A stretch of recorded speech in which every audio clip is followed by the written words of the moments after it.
Halo guys, kali ini kita akan membuat gantungan tas emoticon smile seperti ini. Kemarin di Instagram ada yang nanya ya. Bentuk rajutan seperti ini banyak fungsinya selain sebagai gantungan tas, pemanis produk-produk rajutan yang butuh cute, girly, kemudian bagian tengah granny square, dan lain-lain. Kali ini bahan yang saya gunakan adalah benang wol warna hitam dan juga warna kuning. Teman-teman bisa menggantinya dengan benang model lainnya.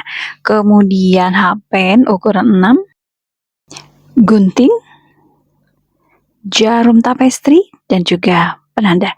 Selamat menyimak tutorialnya.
Tara, sudah jadi ya guys. Teman-teman bisa gunakan jenis benang yang lain untuk mendapatkan hasil yang lebih rapi ya guys.